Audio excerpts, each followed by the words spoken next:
Good morning, Mega Love Shoutout. It's Monday morning,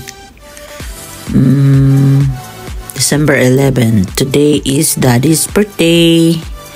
Dahil hindi pa ako magluluto, nag-reserve lang kami ng resto mamaya for dinner.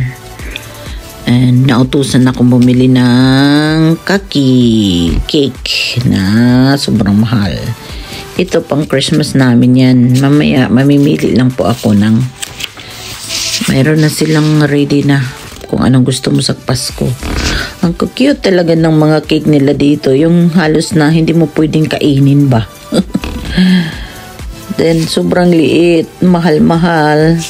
4,300 yen. How much? 9 peso yan. Lagay natin sa 3,500 ang 1,000 yen. Diyos ko po, Marimar.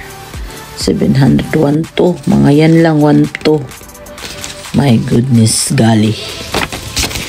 And Merry Christmas. Ganyan lang po siya.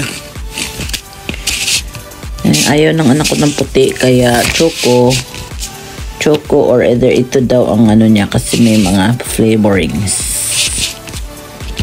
Palit naman ng ano yan. Yan sa amin. Ito sana ang gusto ko.